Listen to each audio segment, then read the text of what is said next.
Position is changing every moment, it seems. Bishop f4, it's just totally random. Okay, now, again, I'd like to play e6, but I can't. King d7, bishop h6, trading pieces. Knight c6 was the plan. Why not stick with the plan? And, you know, here's a situation where now bishop takes c3 is probably not a bad idea for black. There were a lot of moves. Bishop d4, living in Hungary. I used to live in the US. I'm American. Okay. Yeah, he just moves fast. I mean, there's not really any rationale behind his moves, per se. He just loves to move fast. I'm behind on the clock. I'm happy to trade to a drawn position. You have to understand the history here. I lost 2 games to this guy with black in the symmetrical English and this experimental line, and his rating has been going up. I mean, he started like 2150, now he's like 2235. So, you know, he plays super fast. I did beat him really badly. If you check out the last stream, there was a fantastic game. I crushed him with white, and it was a King's Indian. First game from last stream, I did upload it to YouTube. Now King d7. He's obsessed with moving fast. One of the most practical players I've seen. Now bishop to e3, interesting move. If I take, he can take with the f-pawn or the king, both of which should be okay. If I don't take, maybe that's for the best. He's got b4 with counterplay though. I'm a little concerned about him playing b4. We'll try an interesting move here, e5.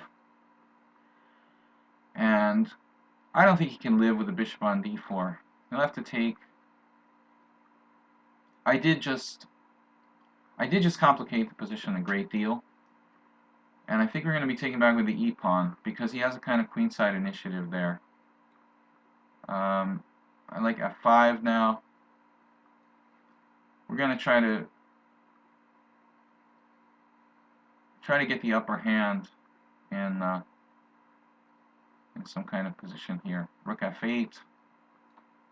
He seems a little afraid. I don't know. You know, if you're getting that feeling,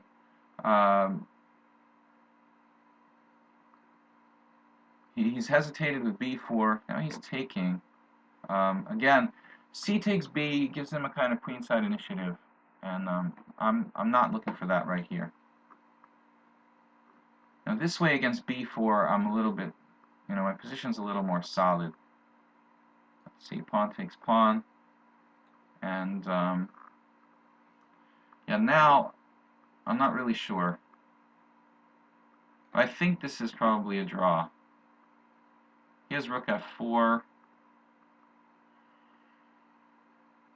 Don't think it should make a big difference if we play like. Yeah, I should have waited. I should have waited the exchanging there. It's still a draw. This still should be a draw. Let's see, rook f6. If he trades, that's okay.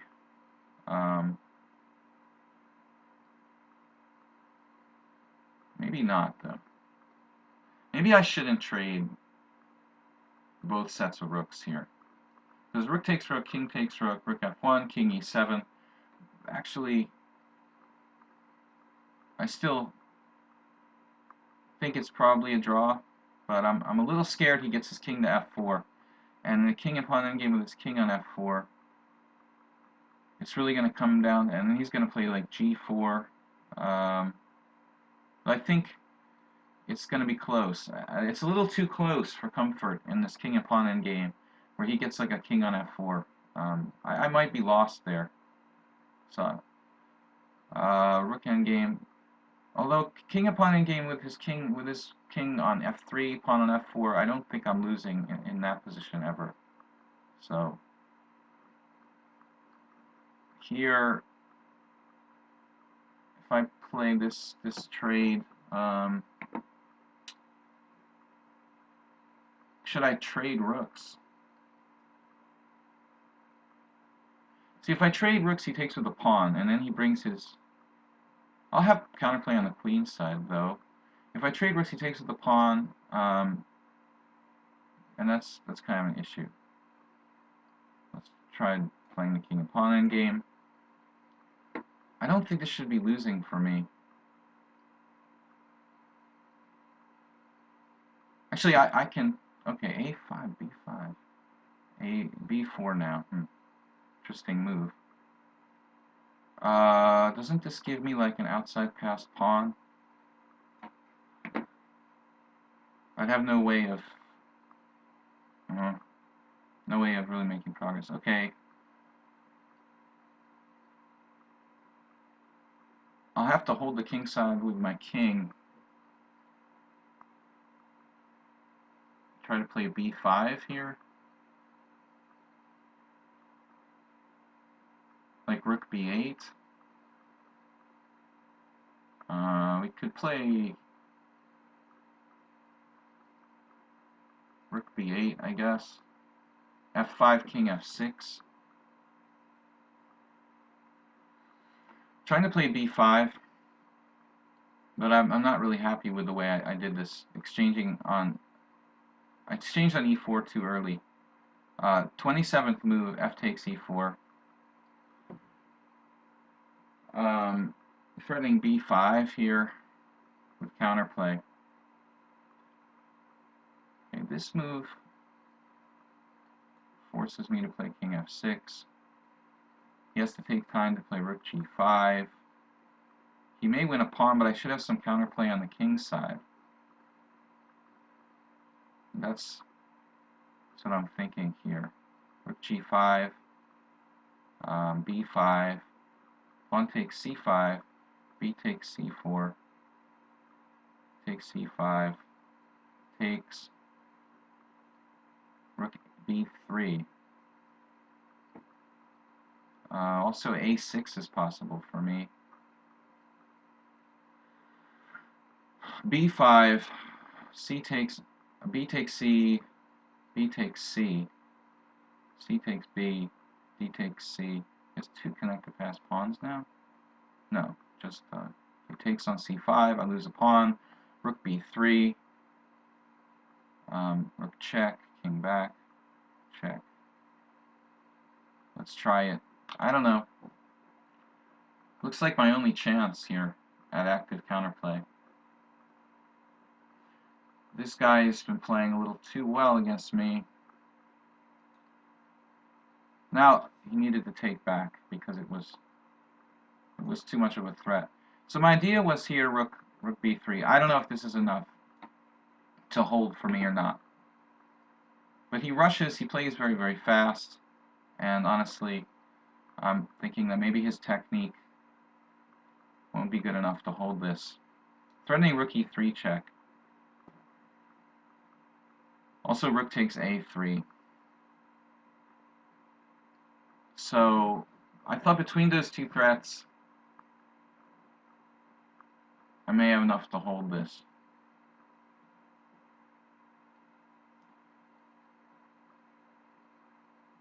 But this guy is scary. Not the moves he plays, but the speed in which he plays them. He never blunders. He never takes time for a single move. But in the same time, he doesn't really play like a computer.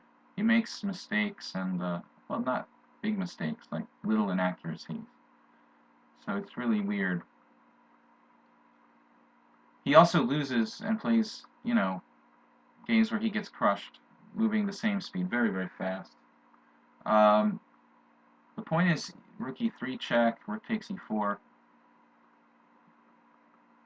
My gut instinct tells me I'm probably lost somehow, but it's not that simple.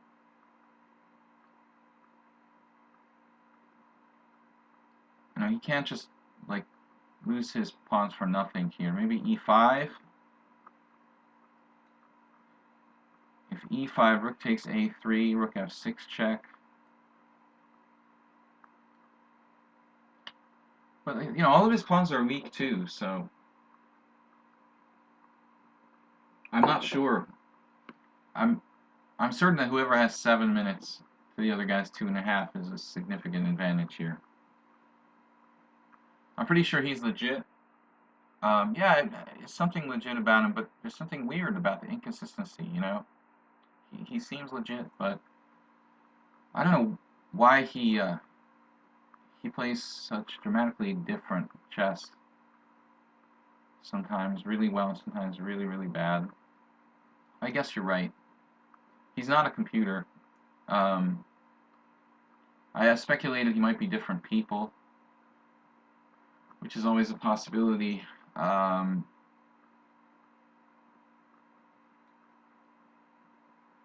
he's really using the time. I don't think I've ever seen him take this long on a single move. But if we look at this endgame, I don't like the way I played it. It was fine for black, but I started to kind of panic when the clock started to go down. And I really think on move 27, I pushed a little too fast now. Maybe he's watching the stream because he played this move. What's the threat? If I take... What's his threat here? That's what I don't quite understand. Why don't I take on a3?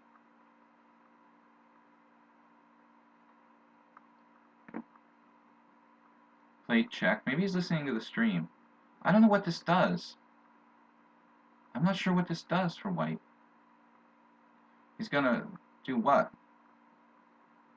After king g7. Okay.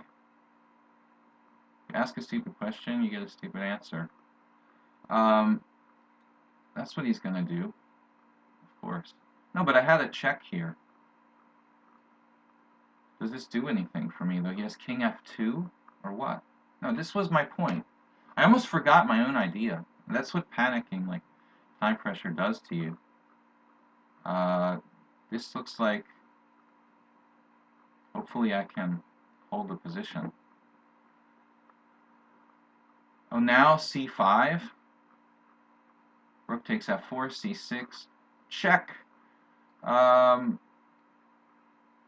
Pretty scary.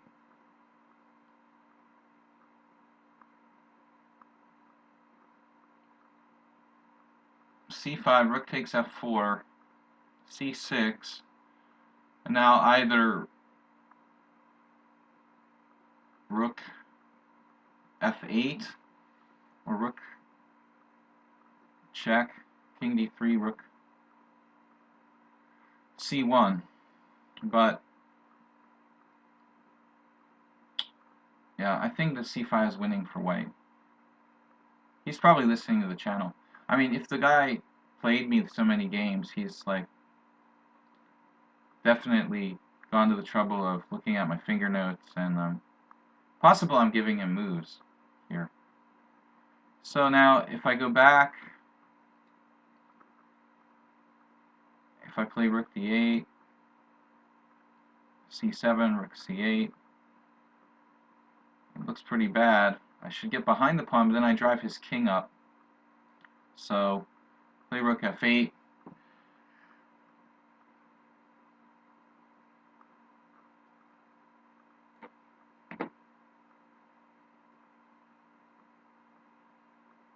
And now king h6.